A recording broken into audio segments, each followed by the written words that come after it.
বন্ধুরা, আজকে আমি নিয়ে এসেছি দুধ হলুদ শরবত।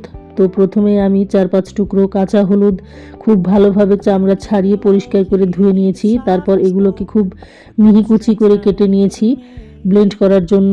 এবারে আমি একটি ব্লেন্ডার জারে হলুদ কুচিগুলো নিয়ে নিলাম।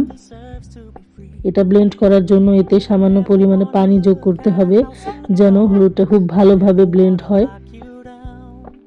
তো আমি সামান্য পরিমাণ পানি দিয়ে দিলাম।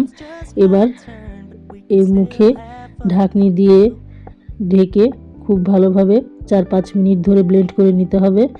তো দেখো বন্ধুরা, আমি খুব ভালোভাবে ব্লেন্ড করে নিয়েছি। হলুদের মিশ্রণটা একদম তৈরি হয়ে গেছে।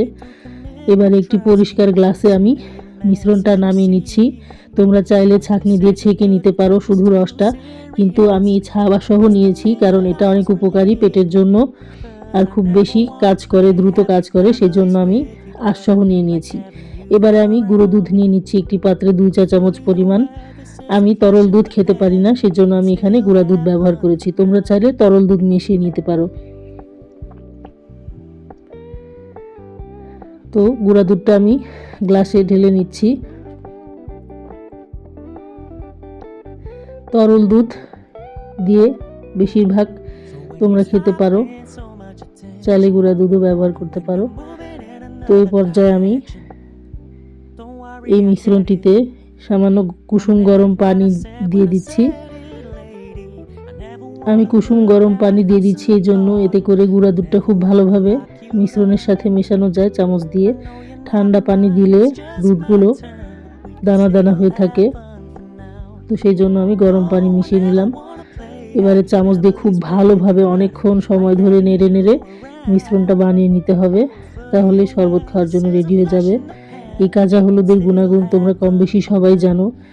এটা পেটের জন্য অনেক উপকারী, আর সবচেয়ে বেশি উপকারী হলো এটা গায়ের রং পরিষ্কার করতে অনেক সাহায্য করে এবং ত্বকের উজ্জ্বলতা বাড়াতে সাহায্য করে। তোমরা যারা ফর্সা হতে চাও ঘরোয়াভাবে অল্প সময়ের মধ্যে, তারা ধৈর্য ধরে টানা 3 মাস যদি এই দুধ হলুদের মিশ্রণটা খেতে পারো তাহলে অভাবনীয় পরিবর্তন দেখতে পারবে।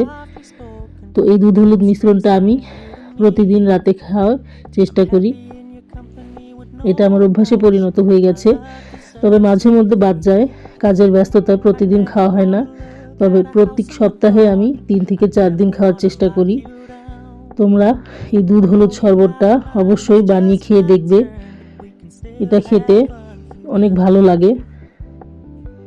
প্রথম দিকে আমার একটু খারাপ লাগলেও এখন এটা খেয়ে একদম অভ্যাস হয়ে গেছে, এই জন্য আমার ভালোই লাগে, খারাপ লাগে না।